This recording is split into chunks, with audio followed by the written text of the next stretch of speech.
Hello and welcome.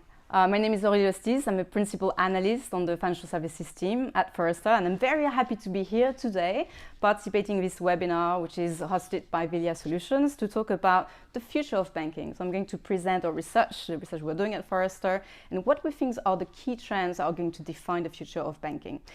So there's a very challenging economic climate at the moment, so that's been going on for a while. There's an ever increasingly competitive landscape that banks have to deal with, and banks are going to have to, deal with all that pressure, and they need to acquire new customers, they need to improve that customer experience, and obviously they need to build trust with their customers. So that means that in order to be able to thrive in that environment, they need to be a lot more resilient, they need to be more sustainable, and they need to deliver new business models that are going to enable them to drive long-time growth and profitability. Now, we think that banks are going to have to re-articulate their value proposition in that context. They need to, at the same time, to simplify their customer experience, to improve it at the same time. They need to deliver new value with their data, and they need to demonstrate purpose and leadership. So in our research, we have examined a number of changes that we expect are going to define the future of banking over the next decade. So let's deep dive. So as I said, banks face a number of challenges, and we believe at Forrester that when we will look back at the pandemic years, we will see that as a great reset of the early 20s. Banks had to adapt to the new situation, and they had to keep at pace with the acceleration in terms of what they had to do with digital to meet the needs, demands of their customers. And that meant that they had to capitalize on that pace of change and accelerate what they were doing to be able to, face the current situation, but also prepare for the future. And we broadly see four sets of drivers. There's one set of driver which is around customers and trust. So customers and the way they use channels to manage their finances, this is changing over time, but we see that it keeps evolving. So customers want better digital offerings, they want better digital experiences to manage their finances. But trust is a key differentiator, and this is definitely something we're seeing in our research. So trust is, we see a new pattern of trust emerging. So what matters is what is it that customers trust and why they trust certain organizations more than others. What we're seeing is growing trust in startups, for instance, like tech startups, fintechs, but also trust in bigger global platforms. Think of Google, think of Apple that is making big strides in financial services. Now, your competitors are also changing. So what we're saying is that the financial services stage is now global. Your competitors are global. If you think of company like Google, like Apple, like WeChat, if you're looking at China, these companies have a reach, sometimes a global reach. They have a tech stack that enables them to scale really rapidly. And we see also distribution and channels and models that are evolving rapidly to meet the needs of customers. That means that you also see lifestyle platforms, and here I'm looking specifically at what we're seeing in China with WeChat, with Alipay. It's very interesting to see how they are actually building financial ecosystems around their own offering. So this is also something that is important to look into. Meanwhile, economics are under a lot of pressure. I'm not teaching anything, like banks have to deal with high operation costs when it comes to headcounts, when it comes to legacy tech, so the tech spend, there's a very hefty bill to pay here, compliance, and because of a number of economic forces that come together, this is also impacting banks that have to look at that margins kind of shrinking, and they need to understand how they can lower costs in that environment. We need to bear in mind that high inflation is subsisting, and there's still a cost of living crisis. So this is also adding a number of challenges for banks. But the regulators are also shaping what customers expect these days. I mean, when you're looking at what's happening with new open banking initiatives, that means that this is also shifting customer experiences, what they expect in terms of data ownership, in terms of consent. And we see open banking at the moment also moving towards open data and open finance. So this is also going to drive lots of changes in their environments. And parallel to that, there's also sustainability. There's a huge focus on the ESG factors and how this is also going to change the industry. Customers, employees want to work with or actually partner with organizations that have that sustainability focus.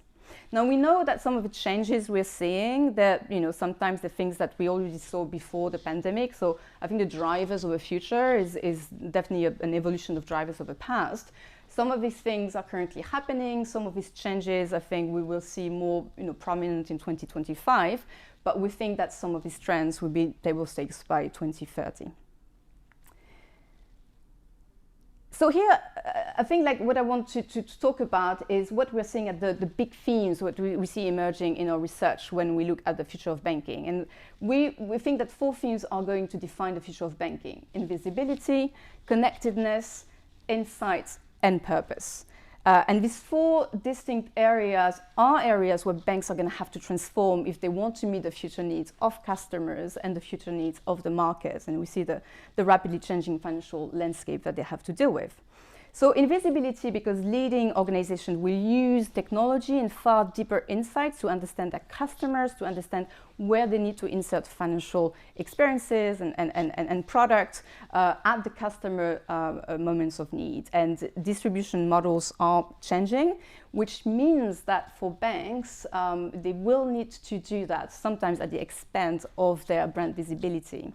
So that's another challenge for them. Connectedness. So obviously, to remain relevant, banks are going to have to be present in the ecosystems and in the products that their customers are using. And technologies and partnerships and ecosystems need to actually be integrated in order to offer these experiences. And this is going to happen across multiple industries, where we will see partners sharing data and resources in order to deliver financial outcomes for customers. Insights. We know that for many years, and banks don't have problems having data, but I think they've been quite complacent with the data they have. So what is going to happen is that in the coming decades, banks finally will unleash insights. They will extract the real value from this data to provide more personalized experiences to their customers, but also to innovate with that data. And this is, I think, a very good opportunity for banks also to leverage that in order to become some kind of custodian for their customers' personal data and identity. And I will talk about that in a minute. And then finally, there is a focus on purpose. And I think this is something, that probably was also driven by what happened with the pandemic. But we know that consumers prefer to work with organizations that align with their environmental and social values. So they will tend to actually look for companies that have corporate values that they believe in and that actually activate those values.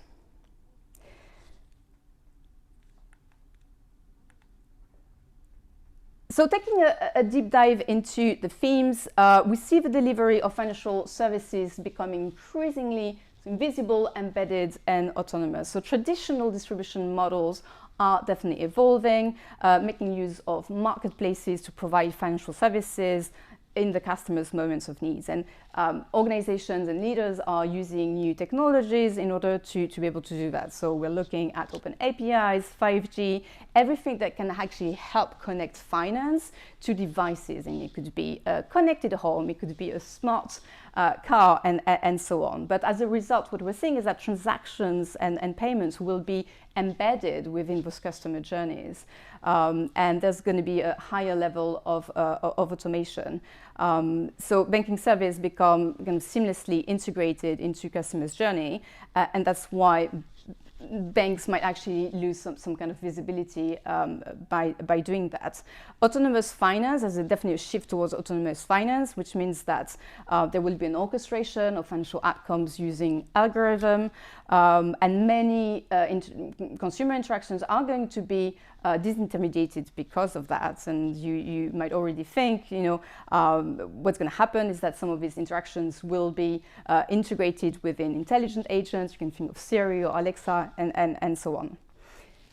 Now, the bank in the future will own the service, will own the product, but not necessarily the channel. And what I mean by that is that banks are going to have to assume less direct contact with their customer. So it could be that if they want to serve customers in their moments of needs, they need to be present in the ecosystems where the customers are, the products that they're using. So think of, if you want to set up an email provider in a new phone, think a little bit about the same that you might want tomorrow to embed your bank within a smart device, and then you have the banking which is nicely embedded in all your experiences. Now, the power comes from the combination of all these technologies themselves, like how you're going to deliver that level of interoperability so that you can deliver on financial outcomes. And this needs to happen with partners within those ecosystems. So as a result, banks will have to build modular, composable products and services in order to actually insert those financial services and experiences in the ecosystems, offers, platforms, and so on. And it could even be that you want actually to offer that and plug that into a machine or thinks of a predictive analytics engine, for instance. So that, I think it's something that is going to be important because you need to have that level of agility and that level of integration and flexibility to enable the future of banking. And banks, therefore, will have to design for integration, will have to design for collaboration, and that means that they will have multiple routes to market in the future, and they need to think about where they want to be in the next 10 years. So obviously, they will still be able to sell directly to customers, but it could be that they want to offer their product as a service. It could be that they want to develop their own marketplace, or they want to actually participate in a third-party marketplace, or own their own platform, and if not, how they're going to play in others' platforms.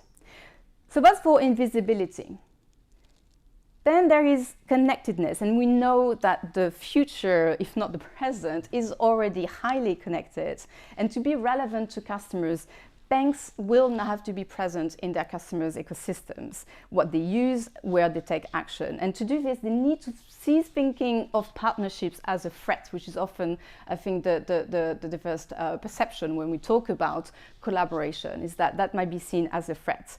And I think instead we need to think about platform business models. If you think of Alibaba, if you think of Amazon, if you think of all these platform business models, they actually drive growth and they end up improving the customer experience. So we think that financial services firms need to, in a way, pivot from thinking about, wanting to have the customer come to them and instead bring their products and their services to the customer where they are. And that's why we're talking about collaboration and connectedness. And look, for example, what's happening in China when you have financial brands actually working with the big dominant big tech. Think of the WeBank and WeChat. Think of Alipay. They are actually embedded within these connected ecosystems, and there's a payback for them because they actually are present within those ecosystems. And we start seeing banks like, for example, DBS or Standard Chartered, they are now also working with partners, building marketplaces, and it could be for traveling, it could be if you want to buy a car, if you want to buy a property, but they realize that there's a lot more customer engagement that can happen once you actually partner with other companies by creating those marketplaces. We know that products using 5G connectivity will actually support edge use cases, edge finance use cases, because you can connect finance to a number of smart devices, and that's a way to obviously expand what you're offering. And what we think is that in the future, banks will actually focus less on monetizing the product, but actually monetize interactions, because we understand that there's a lot more value in providing this ongoing customer engagement than just actually selling the product. So banks will actually reconfigure their P&L around the customer and the customer needs and not products. And that is important because when we see those ecosystems shaping up, you understand that you want to understand how you can leverage those partnerships, understand that, for example, you can capture revenue from event servicing, or take the case of Starling Bank in the UK. So they have a marketplace, but then they have partner revenue sharing. They monetize the API. So there's also revenue that can come from that business model. I think that here is also, maybe a good time to mention again, going back to digital banking architecture. But that's the reason why you need to have that level of integration and an architecture that is flexible enough to actually manage that. Because only with that you're able to enable this kind of like shared value. You enable to have this partnership and the monetization that happens thanks to that. Now, we think just to finish on that, we think that banks will deliver value in constellations of platforms, and connecting with other platforms, with other ecosystems and marketplace. And that's why we talk about constellation of value. It's like when you have big constant partnerships and integration within and between different ecosystems. Now, insights, and we think that the next decade is all about insights and who you trust in that environment. So financial services firms will start to, as I said, actually deliver value with the data they have and use that to drive more personalization, more customer engagement, and elevate as a result their custodianship of consumer data. So I think what is going to be important is that the quality of that data obviously is a differentiator, because on the one hand you can drive personalization, on the other hand this is what is going to enable the shift to autonomous finance. It's interesting to see what's happening again in China. If you're looking at the Chinese platform like a Pinghan Insurance, you can have also the example of Ant Financial. It's very interesting to see that what they're doing with insights-driven opportunities around data and digital identity and collaboration, building this big financial ecosystems around, again, the needs of the customer. But that starts from the data and from digital identity. So we think that in the future, financial services organizations, including bank, will build what we call a consumer insights continuum. The idea is how you merge and you connect your data from your partner's data, and you actually use that to create event-driven engines, and you deliver capabilities that can enable you to provide continuous real-time personalization that enable you to have, for example, underwriting as a service that improves, kind of precise risk management. And that will come from, again, this level of integration, data flowing between different platforms and systems. Optimizing engagements. It's interesting to see how we start seeing a number of organizations see how they can optimize even the user experience, for example, in a mobile banking app, depending on how customers are using the app, the usage patterns, what they prefer, and so on, having a constant optimization of the engagement within this application. And going forward, obviously, a lot of AI is going to optimize that. There's a lot of acceleration in that space. But obviously, as soon as you say AI, you have to think also about that question of trust. With the shift to autonomous finance, you have to understand it's a big leap for customers to give the permission to banks to use their data to automate a number of things. So we need to make sure that this AI that is going to drive all that is responsible, is ethical, is explainable, because what you want to avoid is accusations of unconscious bias. Customers expect what we call return on consent. So I give you consent and permission to use my data in order to increase personalization. But trust and permission must not be taken for granted. So obviously customers want something in exchange of that data, of giving banks this permission to use that data. So that's really important. And I think customers now are demanding a lot more transparency in terms of how, which data the banks is going to use, how they're going to use it, who they're going to share it with. So privacy really needs to be embedded in what you're building for the customer. And collaboration will be enhanced with open approaches to ecosystem engineering. So it's very interesting to see what's happening in the developer space, because developers work with other developers trying to design new products, innovate around products and services. And that can actually lead to creating better products and offerings for everyone. So, I think that's where Take for Good, gets his name from. So I think that when you talk about the collaborator, we're thinking about developers working together to drive the future of banking. And finally, we're moving towards a more, I think, purposeful age, and that's a good thing. I think COVID-19 probably amplified, I think, these trends, but this is something that was there, I believe, before COVID happened. I think that we're definitely seeing that customers want to work with banks that align with their environmental, social values. They want organizations that are much more focused on their community's well-being and so on.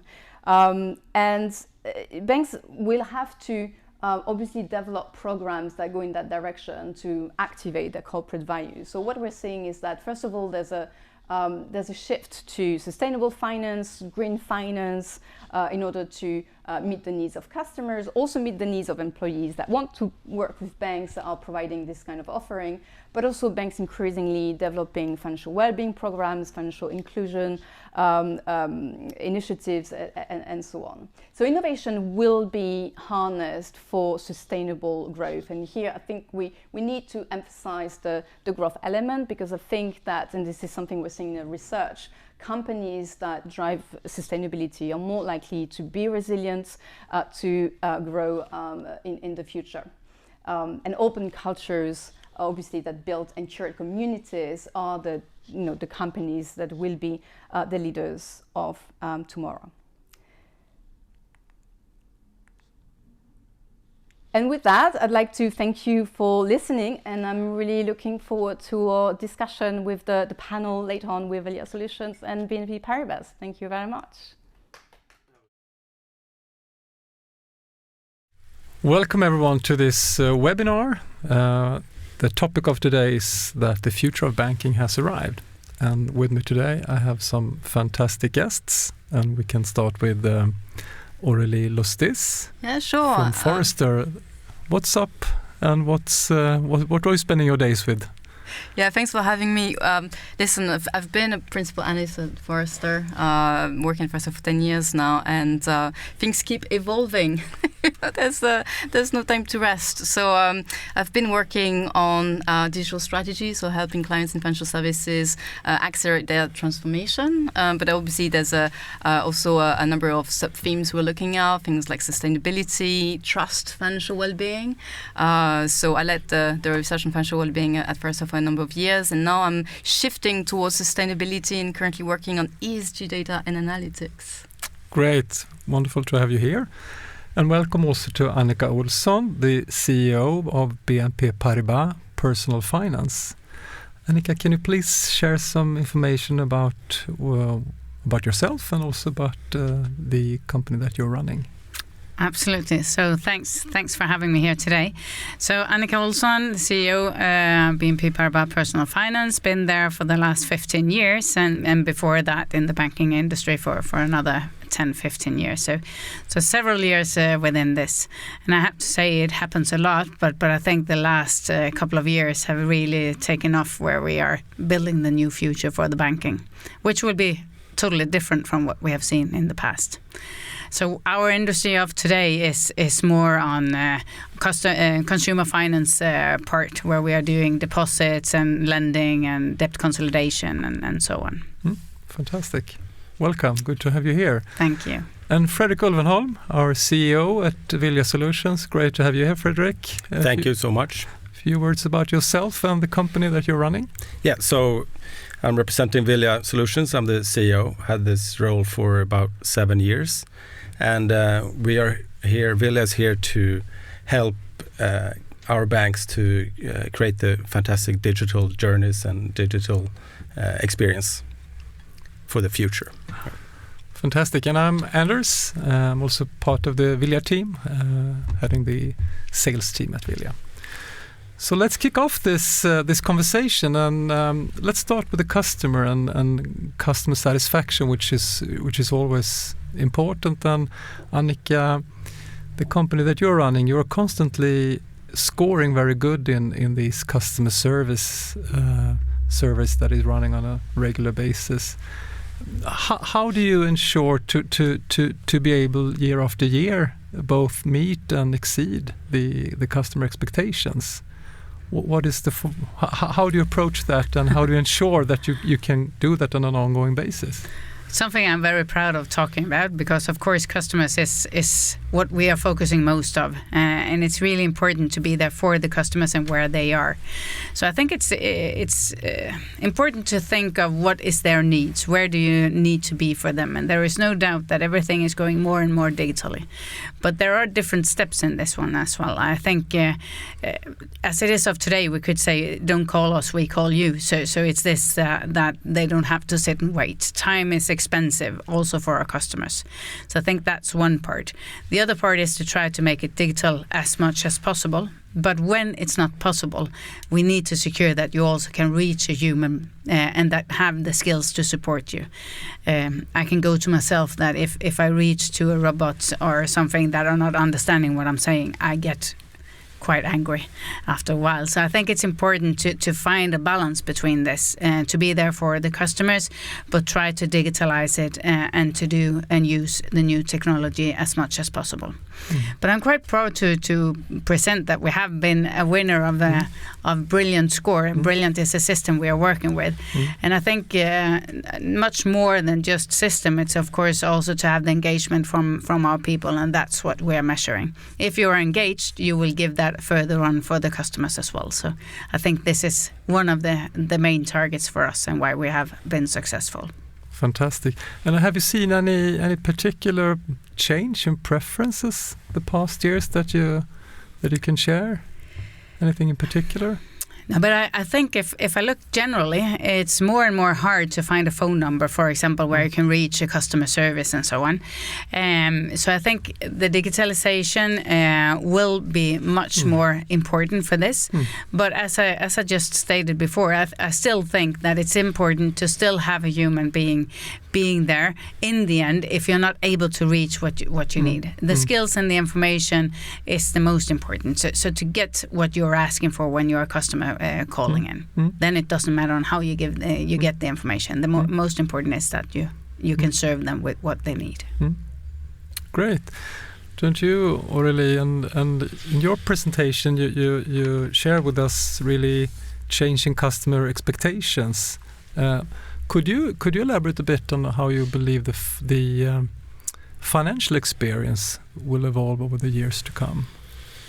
Yeah, so I mean, it's interesting what you're saying actually about customers. I mean, customers are increasingly digital, but that doesn't mean that they don't want to have that human touch. When they think that it's important for them to talk to a human. Actually, in our research, what we're saying is that, and this is actually across different industries, is that customers rate hybrid experiences, higher than actually sometimes digital-only experiences. I think what is important to understand is that the experience really need to be omni-channel, and that doesn't mean that you serve your customers in each channel or touch points like silos, but actually how do you provide this excellent customer experience on all these touch points. Now, I think what is going to be difficult in the future is to understand that customers are super connected. You have customers who have multiple devices, and now they want to reach out to the bank. It can also be like a different brand on different channels, on different touch points, and so on. But I think we still put a lot of emphasis on the number of devices that customers are using. So we're thinking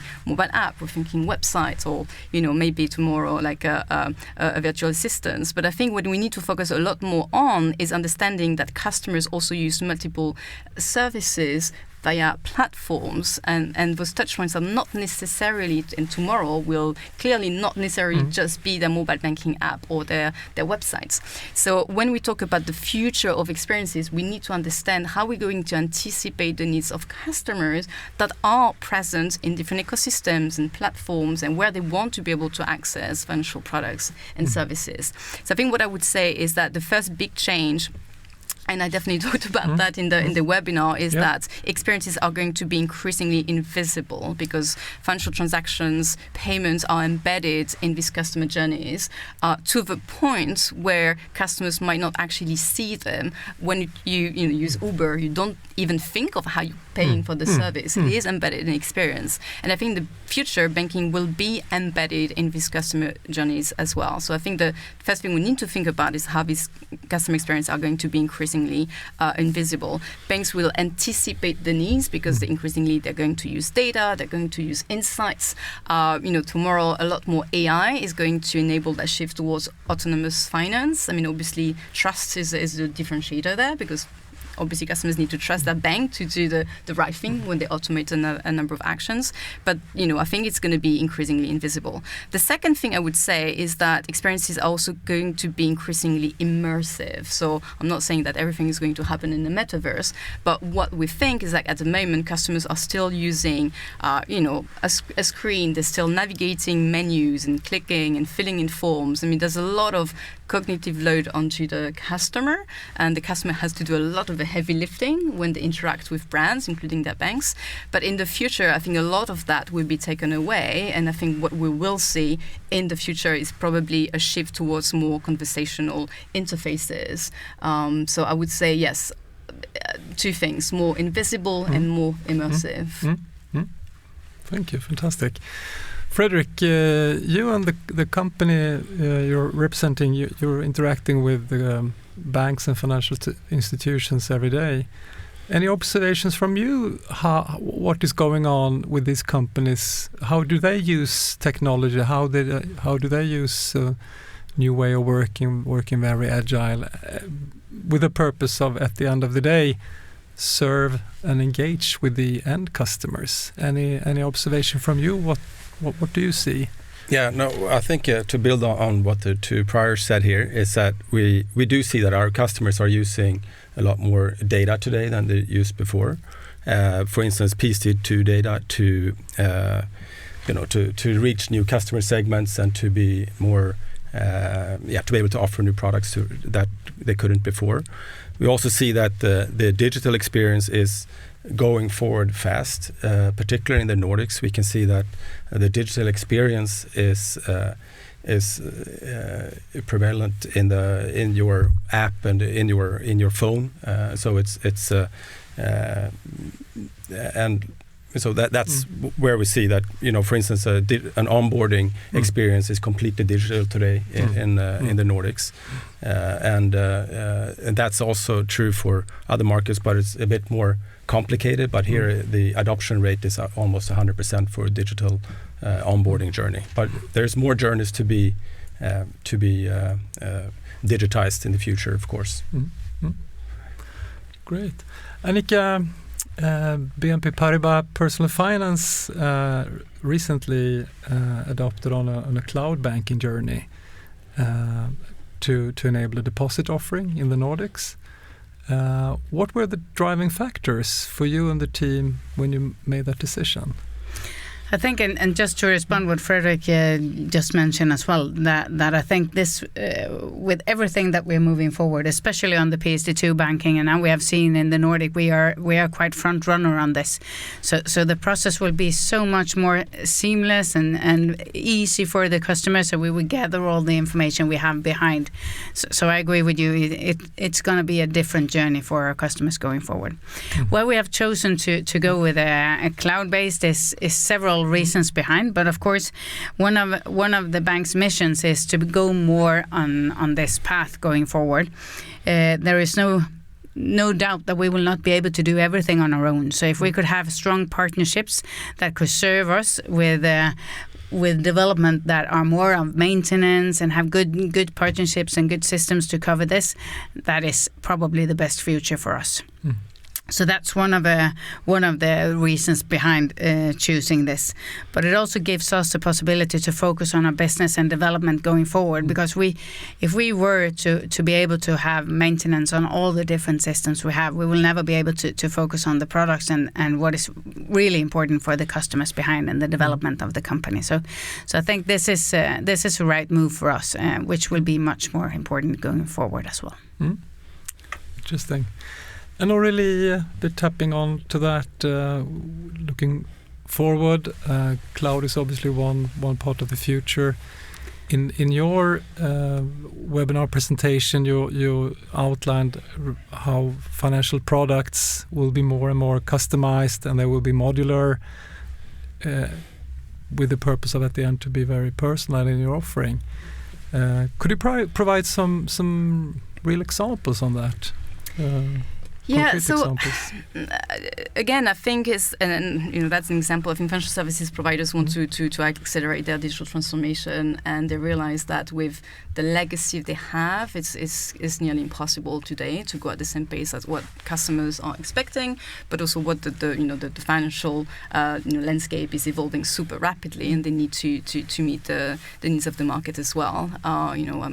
In Sweden today, and I know that in the Nordics there's been a lot of activity in the fintech space, but how do you actually work with fintechs, for instance? And for a very long time we're talking about big banks against fintechs. Now we're talking about big banks working with fintechs. I think it's all about integration of solutions and systems to be able to, as you said, gain in agility, gain in flexibility, and actually deliver at pace to meet the needs of the customers. So what we're seeing is, as you said, I think is organizations wanted to use kind of building blocks solutions, composable banking solutions, we might say, to be able to gain that level of adaptability, to be able to reuse, replace, change, be able to bring together solutions to go to market with something that customers want, to be able to innovate. And obviously, you never know where the market is going to tell you, is going to take you, because, there might be a new fintech that makes you think, well, this is what we need to do, this is what customers are asking us to provide. So how are you going to customize what you're offering to your customer if you don't have that level of agility? So I think there's this questions of developing products and solutions at the pace that customers expect. There's this question of, do we want to integrate? Do we want to work with a fintech to integrate their capabilities? Do we want to actually have a bit more agility internally? So you also want to be able to reuse capabilities that you've already developed internally. And I think a good example is look at a digital bank like Starling Bank in the UK.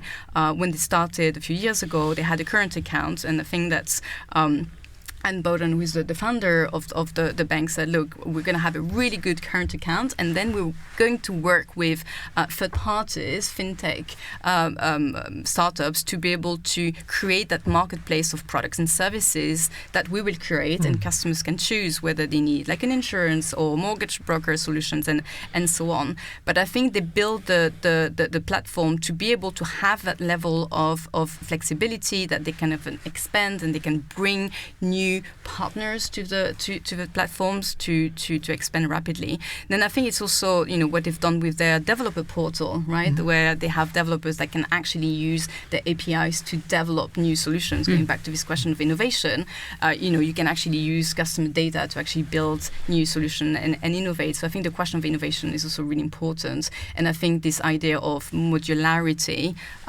is going to be the enabler of innovation in financial services in the future, for sure. Yeah. I think the scalability for us was also crucial to have with in the thoughts when we moved forward for this one. So I fully agree with you. And Fredrik, representing a cloud banking vendor, how do you envision that a modern cloud banking platform can support what we just heard about, personalized offerings and modular solutions? Yeah, I think the ability for the bank to be able to focus on the new innovative solutions entails that if you have a cloud banking platform which has a high level of flexibility, where you can configure things so you rapidly can move new products to market, is really important. That you have a full set of APIs so you can actually create the journeys that you want on top of this, and that you have integrations with an ecosystem that is ever growing. So you can always have the best of breed to build your products.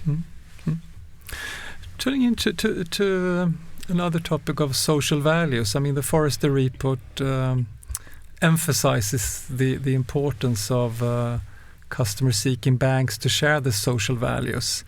How does BNP Paribas Personal Finance connect with its customer in this specific regard, Annika? So I think, first of all, as you also mentioned, trustworthy. I think this is one of the key elements for us. So the customers have to feel that they are secure, their confidence in their choice of financial partners or loans and whatever it could be. So that's one part of it. But it's also, you could say, social values have a lot of different flavors, but one of those I would say is also what we do is what we say, or what we say is what we do. And I think we just launched a campaign not so long ago where we launched it, Think Ahead. And this is something that we really take into account, that we want to be there for the customers. We want them to think another step, not to only focus on short-term solutions. And we also want to be there individual for each of the customers to see their needs. And sometimes that also force us to say no, because it's probably not the best choice for this customer in the long end. So to be responsible in what we're doing, to go an extra mile to secure that it's the right choice for you as a customer as well, and to be transparent and trustworthy. But as I said, I think it's a lot of different angles on sustainable values as well. And one of those are, for example, if we look at our employees, inclusive is for me a part that is important, which I think is also something that we give over for our customers. If all our employees feel that they are included and inclusive in our company and our ways of working, and we just made a survey where we also focus on this one, and we could see that increasing in this level where people can feel that they are the ones they are, they don't have to pretend for something.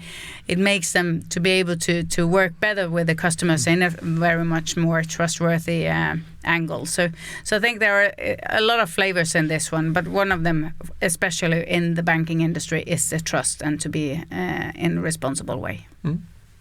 Great. We're about to wrap up this discussion, but I have a final round the table question here. Let's start with you, Aurélie, and it's the same question for all of you. What would be your top advice to a bank today, trying to move in the right direction going forward?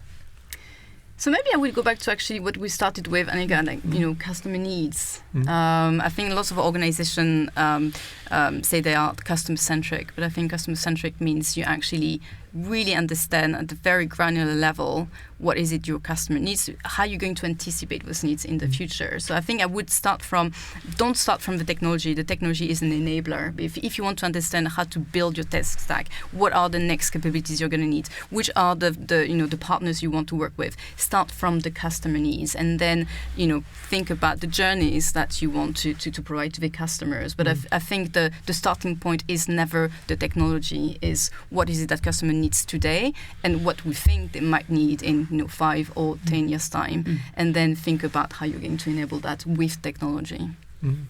Thank you.